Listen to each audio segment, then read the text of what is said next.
welcome to GameGazm. I'm Bren. I'm Jay. And today, he's big, he's black, he wears rubber pants. His parents were brutally murdered in an alley. Jason, keep it light, will ya? Well, he's not the light knight. For the hero, the only true conclusion is death. Well, slap my thigh and call me Bruce. Ow! Fuck, Jesus, Jay. The Bat is back in the same gloomy city, in the same gloomy bat suit, rocking some new gadgets and a new storyline. The opening is somewhat dark, with the announcement of Joker's cremation, and then the gritty film noir style commentary from Gordon Begins. What you're looking at is incredible. The city feels real, looks like a living, breathing place, and the detail is absolutely astounding. It wastes no time in dropping you into the city, and you're soon taking your first leap into Gotham. Traversing the city is much slicker, and the Bat does a great job of getting around. It doesn't feel or look as clumsy as it sometimes did in the previous titles, and overall it's greatly improved.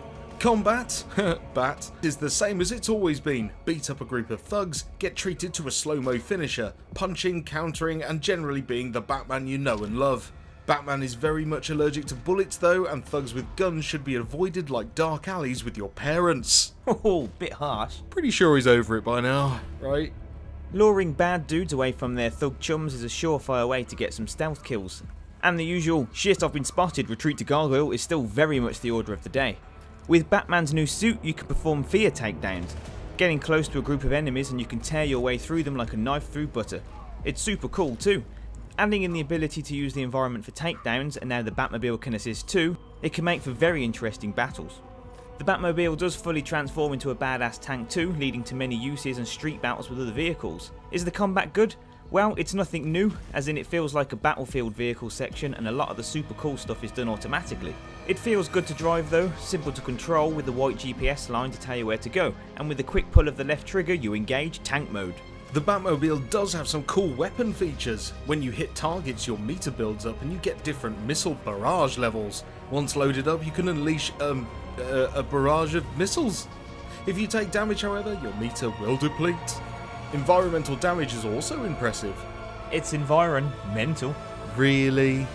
Oof. It's going to be a long night. Now it's time to talk tech. Wayne tech. Explosive Bat Gel is back, as well as the Batarangs, and it's here where the game lets you know just how confusing it's going to be. As well as the Bat, the car has its own skill tree too, upgraded by Lucius Fox. There are that many skill trees now and different bits and bobs to upgrade, one might almost think it's too much. But variety is the spice of life I suppose, but I'd hate to see what the next Batman game's upgrade system looks like. Probably a lot like this. That's a London tube map. Oh. The Gotham City Police Department acts as sort of a main hub that you will return to time throughout the game. This is where you can accept missions and side missions, or do the main missions to advance the story.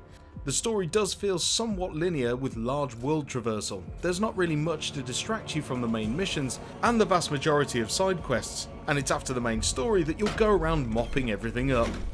The missions themselves feel by the numbers and are pretty much the same as usual.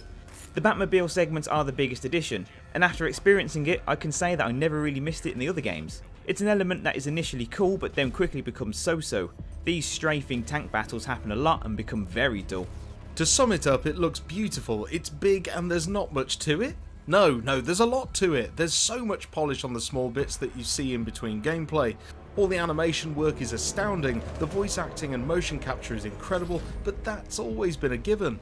Sadly though for us, it still doesn't capture the atmosphere of the original Arkham Asylum. This feels like City and Origins with some graphical updates and not much else. But is it a bad thing? So many people love it, and love it you will, as it is a firm update to what's already there. But in regards to getting new gameplay experiences and challenges from it, Arkham Knight does little but stick to its same formula. The story struggled to grip me and I found it difficult to engage in anything that was really going on. The characters are well voice acted, with many villains making an appearance too, but the main story lasts for about 12 hours, with most of that consisting of a mix of stealth rooms, square rooms with people to punch, or square courtyards with tanks to shoot at. You're left with everything you had before, and a car. It's been a long time coming though and really doesn't let itself down. If you love City and Origins then you know exactly what you're going to get, and like it you will. Alright Yoda. But with the lack of character and a tough slog to the end with some damaged spongy boss battles and the supposed genre-defining Batmobile being repetitive at times, Arkham Knight left us feeling like we've had this before and enjoyed it more before, giving this a GameGazm 7. Not as definitive as we thought it would be, but definitely another fine outing for the Bat that is worth experiencing at some point in your life. Get your cape, don your cowl and get back to Gotham.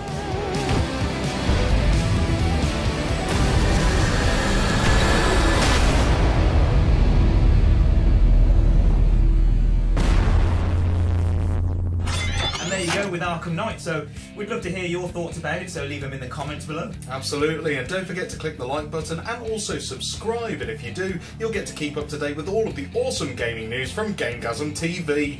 I've been Bren. I've been Jay. And we've been GameGazm!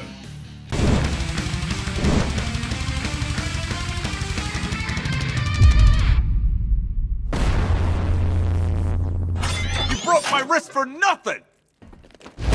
Oh!